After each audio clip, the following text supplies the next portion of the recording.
Hello students, welcome to my YouTube channel. तो कैसे हो आप सब लोग? आई होप आप सभी लोग अच्छे होंगे। तो जैसे कि आप लोगों को पता है कि आप लोगों के दिल्ली डीएलएड और डीपीएससी की रैंक लिस्ट आ चुकी है और अब आप लोग जो है कंफ्यूज हो रहे हो कि आपको कितनी रैंक तक जो है गवर्नमेंट कॉलेज मिल सकता है और कितनी रैंक तक जो है आपको प्राइवेट कॉलेज मिल सकता है। उस सब के बारे में इस वीडियो में बताने वाला हूँ कि कितनी रैंक तक आपको गवर्नमेंट कॉलेज मिल सकता है और कितनी रैंक तक आपको प्राइवेट कॉलेज मिल सकता है। और ये जो डाटा है ये लास्ट ईयर की जो बच्चों को रैंक के अकॉर्डिंग उनको कॉलेज अलॉट हुआ था उसका एनालिसिस है, ठीक है। और यहाँ पे मैंने दो लिस्ट बनाई है, एक आपकी जो नॉर्मल 3 लिस्ट आती हैं पहले की और दूसरी लिस्ट आती है आपकी काउंसलिंग राउंड की। तो दोनों का डाटा मैंने अलग अलग लिया हुआ है कि नॉर्मल लिस्ट में कितने से कितने रैंक तक आपको गवर्नमेंट कॉलेज मिल सकता है और प्राइवेट कॉलेज मिल सकता है, और काउंसलिंग राउंड में आपको कितने से कितने रैंक तक जो है गवर्नमेंट और प्राइवेट डाइट मिल सकती है, ठीक है। तो वीडियो को पूरी देखना, काफ़ी हेल्पफुल ये वीडियो आप लोगों के लिए होने वाली है। वीडियो हो सकता है थोड़ी सी लंबी हो तो बट आप वीडियो को पूरी देखना, काफ़ी हेल्पफुल आपके लिए वीडियो होगी, क्योंकि कैटेगरी वाइज मैंने आपको बताया हुआ है यहाँ पे कि किस कैटेगरी को कितनी रैंक तक कॉलेज अलॉट हो सकता है, ठीक है। तो बात कर लेते हैं सबसे पहले जनरल कैटेगरी के बारे में। General category Delhi pass out अगर आप हो और आपकी रैंक 927 के आसपास में है तो आपको गवर्नमेंट कॉलेज मिल सकता है। वहीं अगर आपकी रैंक 3821 के आसपास में है तो आपको प्राइवेट डाइट मिल सकती है, ठीक है। देन उसके बाद में अगर आपकी रैंक 7520 के आसपास में है और आपने पंजाबी लैंग्वेज सेलेक्ट की थी, आपको गवर्नमेंट कॉलेज मिल जाएगा। वहीं अगर आपकी रैंक 2803 है और आपने उर्दू लैंग्वेज सेलेक्ट की थी तो आपको गवर्नमेंट कॉलेज मिल सकता है। ऐसे ही यहाँ पे जो है आपके आउटसाइडर्स का भी दिया गया है, जनरल कैटेगरी के आउटसाइडर्स का, इसको आप लोग देख लेना अगर आप आउटसाइडर हो। देन उसके बाद में बात कर लेते हैं एससी कैटेगरी के बारे में, Delhi pass out candidate. SC category Delhi pass out candidate अगर आपकी रैंक 2144 के आसपास में है तो आपको गवर्नमेंट कॉलेज मिल जाएगा। वहीं अगर आपकी रैंक 5044 है तो आपको प्राइवेट डाइट मिल सकती है। और अगर आपने लैंग्वेज पंजाबी सेलेक्ट की थी, एससी कैटेगरी से हो और आपकी रैंक 11,766 भी है तो भी आप लोगों को जो है गवर्नमेंट डाइट आराम से मिल सकती है। ऐसे ही यहाँ पे एससी कैटेगरी के आउटसाइडर्स के बारे में दिया गया है, इसको आप लोग देख लीजिएगा। अब बात कर लेते हैं एसटी कैटेगरी के बारे में। ST category Delhi pass out candidate अगर आपकी रैंक 11,568 है तो आपको गवर्नमेंट कॉलेज मिल सकता है। वहीं अगर आपकी रैंक 11,907 के आसपास में है तो आपको प्राइवेट कॉलेज मिल सकता है। एसटी कैटेगरी के आउटसाइडर्स के बारे में भी यहाँ पे दिया गया है, इसको आप देख लीजिएगा। उसके बाद में आ जाता है आपका ओबीसी कैटेगरी। ओबीसी कैटेगरी अगर दिल्ली पास आउट कैंडिडेट आप हो और आपकी रैंक है 2251 तो आपको गवर्नमेंट कॉलेज मिल सकता है बड़े आराम से। इसके आसपास में अगर आपकी रैंक है तो भी आपको जो है गवर्नमेंट कॉलेज मिल जाएगा। वहीं अगर आपकी रैंक 5251 है तो आपको जो है प्राइवेट डाइट मिल सकती है नॉर्मल लिस्ट में। और अगर आपकी रैंक 3985 है और आपने उर्दू लैंग्वेज सेलेक्ट की थी तो आपको गवर्नमेंट कॉलेज बड़े ही आराम से मिल जाएगा। ऐसे ही यहाँ पे ओबीसी कैटेगरी आउटसाइडर के बारे में बताया गया है, इसको आप देख सकते हो। देन उसके बाद में बात कर लेते हैं person with disability PWD category के अगर आप हो और आपकी रैंक 11,899 के आसपास में कहीं है तो आपको गवर्नमेंट कॉलेज बड़े ही आराम से मिल जाएगा। वहीं अगर आपकी रैंक 12,316 है या इसके आसपास में है तो आपको प्राइवेट डाइट मिल सकती है। और यहाँ पे आपको दिखाया गया है आउटसाइडर्स का, इसको आप देख लेना अगर आप आउटसाइडर हो तो। एनसीसी के बारे में बात कर लेते हैं। अगर आपने एनसीसी से फॉर्म फिल किया था और आपकी रैंक 3000 के आसपास में कहीं है तो आपको गवर्नमेंट कॉलेज मिल सकता है। और अगर आपकी रैंक 6793 के आसपास में कहीं है तो आपको जो है प्राइवेट डाइट मिल सकती है। वहीं अगर हम स्पोर्ट्स कोटे के बारे में बात करें, आपकी रैंक अगर 4999 है या इसके आसपास में 5000 के आसपास में आपकी रैंक है तो आपको नॉर्मल लिस्ट में जो है गवर्नमेंट डाइट मिल सकती है। वहीं अगर आपकी रैंक 8259 है तो आपको जो है प्राइवेट डाइट मिल सकती है स्पोर्ट्स कोटे में।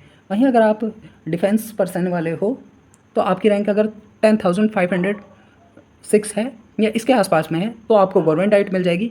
और अगर आपकी रैंक 12,197 है या इसके आसपास में है तो आपको जो है प्राइवेट डाइट मिल जाएगी। इसके बाद में बात कर लेते हैं वह दिल्ली टीचर्स वाले, स्कूल टीचर्स वालों का, ठीक है। स्कूल टीचर्स वालों का जो है अगर आपकी रैंक 1817 के आसपास में है तो आपको गवर्नमेंट डाइट आराम से मिल जाएगी। और अगर आपकी रैंक 6463 के आसपास में है तो आपको प्राइवेट डाइट आराम से मिल सकती है नॉर्मल लिस्ट में। जो नॉर्मल हमारी 3 लिस्ट आएंगी ना उनके बारे में बात कर रहा हूँ। और अगर आपकी रैंक, अगर आप SCRT एम्प्लॉयज़ से हो, SCRT एम्प्लॉय के मतलब बच्चे वगैरह हो, उससे आपने फॉर्म को फिल किया है, उस कैटेगरी से फॉर्म को फिल किया है और आपकी रैंक 34 भी है या इससे ज़्यादा भी है तो भी आपको जो है गवर्नमेंट डाइट मिल सकती है बड़े आराम से। और अगर आप मुस्लिम माइनॉरिटी के बारे में बात करें, अगर आपकी रैंक 4257 है या इसके आसपास में है तो आपको प्राइवेट डाइट मिल सकती है। गवर्नमेंट डाइट आपको नहीं मिल पाएगी अगर आपने मुस्लिम माइनॉरिटी से फॉर्म को फिल किया है, ठीक है। अब हम बात कर लेते हैं काउंसलिंग राउंड के बारे में। मान लीजिए आपने जो है पहली लिस्ट में आपका नाम आ गया, सेकंड लिस्ट में आ गया, थर्ड लिस्ट में आ गया, बट आपका प्राइवेट में नाम आया। आपको प्राइवेट में नहीं करना है, आपको गवर्नमेंट कॉलेज चाहिए, तो आप अपनी सीट को फ्लोट कर दीजिएगा। 1000 रुपीज़ की जो है फ़ी पेमेंट होती है काउंसलिंग राउंड के लिए, वो आपको फ़ी पेमेंट करनी होगी और आप काउंसलिंग राउंड में पार्टिसिपेट कर सकते हो। अब काउंसलिंग राउंड की कैटेगरी वाइज मैं आपको बता देता हूँ क्या आपको काउंसलिंग राउंड में आपकी जो है रैंक होने वाली है। जनरल कैटेगरी के बारे में, दिल्ली पास आउट कैंडिडेट अगर आप हो, 1342 के आसपास में अगर आपकी रैंक है, 1342 के आसपास में अगर आपकी रैंक है तो आप जो है गवर्नमेंट डाइट आपको अलॉट हो सकती है। वहीं अगर आपकी रैंक 12,359 के आसपास में है तो आपको प्राइवेट डाइट अलॉट हो सकती है, general category Delhi pass out candidate.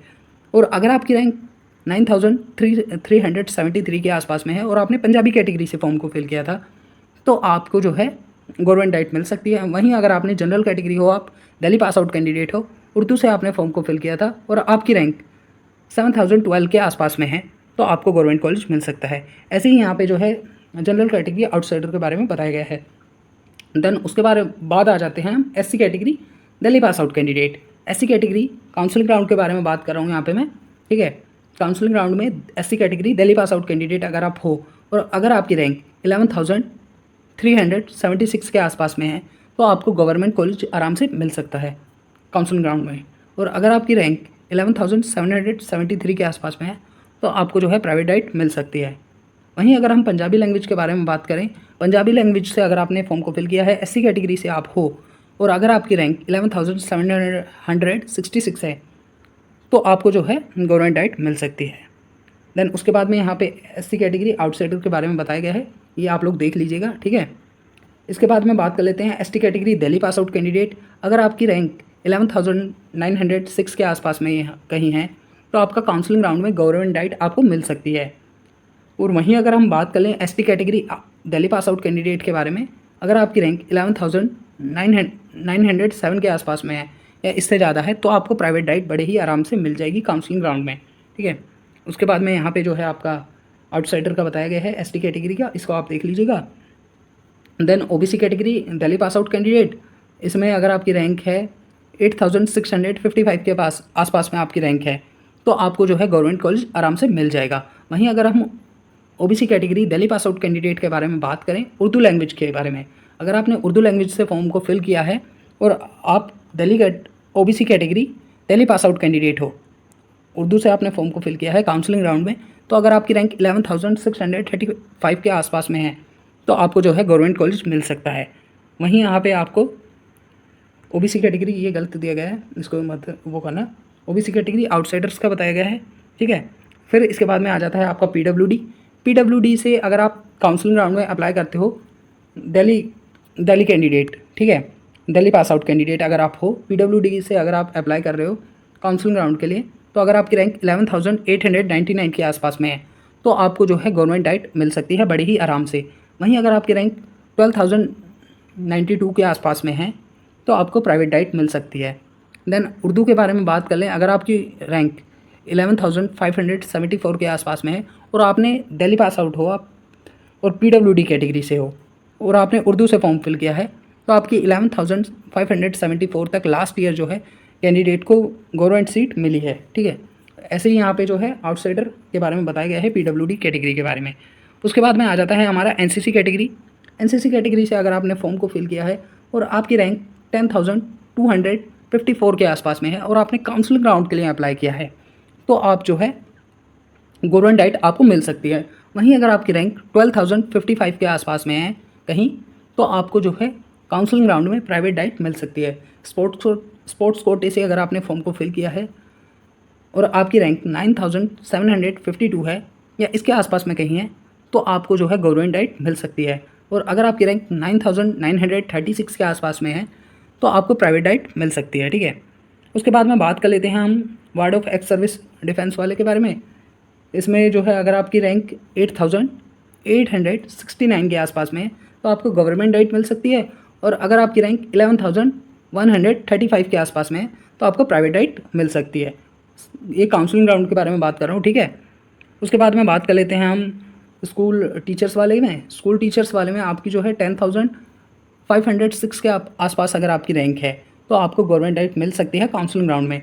और अगर आपकी रैंक 11,757 है, ये गलत हो गया थोड़ा, ठीक है, 57 है यहाँ पे, 11,757 अगर आपकी रैंक है तो अगर आपकी रैंक इतनी है तो आपको प्राइवेट डाइट मिल सकती है। वहीं अगर हम बात करें कि आप SCRT के बच्चे हो, मतलब SCRT एम्प्लॉयज़ के बच्चे हो, तो अगर आपकी रैंक 11,504 के आसपास में भी है तो आपको गवर्नमेंट डाइट बड़े ही आराम से मिल जाएगी।